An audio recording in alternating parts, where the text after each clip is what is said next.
Okay, just a little bit of an update. I know you guys probably noticed this at practice.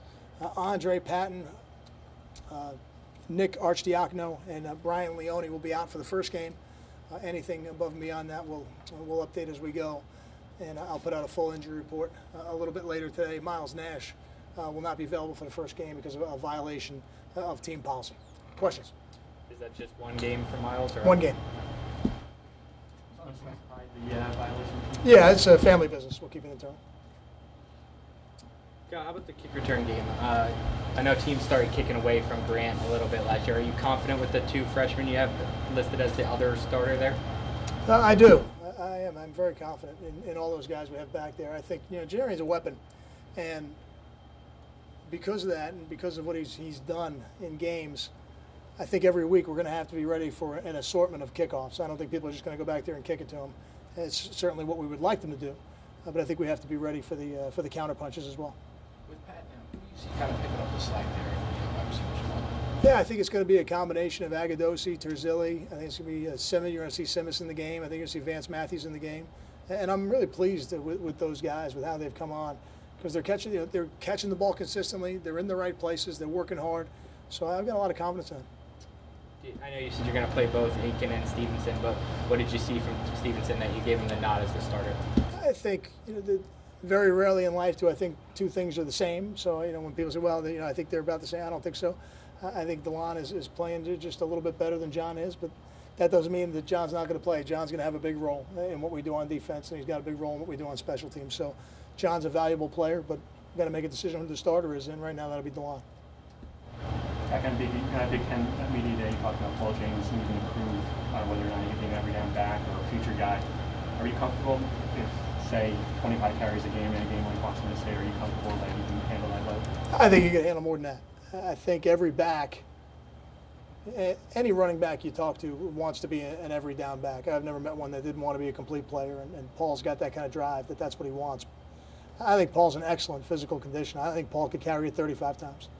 Obviously, Leonte's had a great camp. Do you think he's going to take the next step this year, which I guess would be like a #1 guy, be consistent? I think he was probably our #1 guy last year. I think Brandon Coleman, teams doing things to try to take him away. I feel like Leonte performed like a #1 guy. I don't think that is something we're looking for him to do. Leonte plays at a very high level. He's got very high expectations for himself. He's a tremendous competitor. So I think he carries himself every day like a #1 guy. How does Darius now look like? I think he looks good. Yeah, I think he looks good. Darius was back in practice full swing today, and just like we expected him to be. And I thought he looked good out there. What are your plans if you use more than one tight end? How does that look? Matt Flanagan would be the next tight end in the game. I think that would be, and I think Matt's going to play. Flanagan's going to play. We're going to play a certain percentage of the game in 12 personnel every week. So we'll play the game with 2 tight ends and sometimes 3. And that'll be Charles Scarf will be the 3rd tight end. So that'll be the depth right now.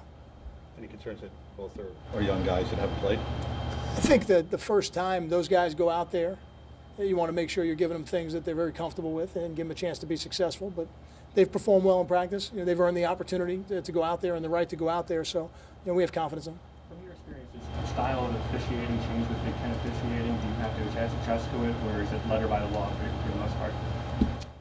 Probably be better to answer that question maybe a little bit later in the year. I don't think so, though. I think the conferences do a pretty good job of getting together and trying to call the game in similar ways. For this game, we'll have Pac-12 officials, and then when they return the game, we'll have Big Ten officials. So, I think they do a good job of coordinating. Most of the guys who head the officiating crews in the different conferences are all NFL guys, and they all pretty much know each other.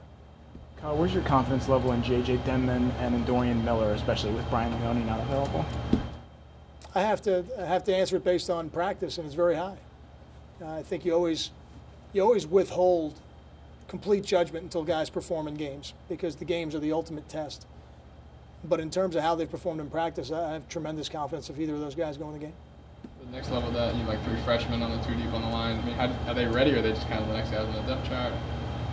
I'm not so sure they're ready yet, and I think if as we get into, there's a depth chart and then there's a game day depth chart, if you know what I mean. It's not, we have a 2 deep, let me say it that way. You have a 2 deep and a game day depth chart, so I think some of those freshmen will be a little bit further down the game day depth chart. but we're getting them ready to play because building depth on that offensive line was one of the things we have to do. And guys like Zach Heeman, Tariq Cole, they're in the depth right now, so they need to continue to get better as the season goes on in case we need them. You're an offensive line guy. What's your assessment then of how Mitch Browning has controlled things during camp? I'm pleased. I'm pleased. I think we're playing lower. I think we're playing more physical. I think we've steadily progressed. I think the younger players are getting better. And the ultimate judge of a position coach is, are your younger players getting better? And I think that group as a whole is getting better, and the younger players are getting better. What kind of look is the scout team giving you? Good. I thought the looks have been pretty good. We're a little light in terms of offensive line scout depth. For what Washington State does, they're a little unique. So I think it's been good for us as we go down through the season. We may have to address it a little bit differently when we see some more conventional offenses. But right now, with what we're doing with Washington State, I think the look has been very good. I think Hayden throwing the ball down there has been a big advantage for our defense to have a guy who can really throw it. Thank you.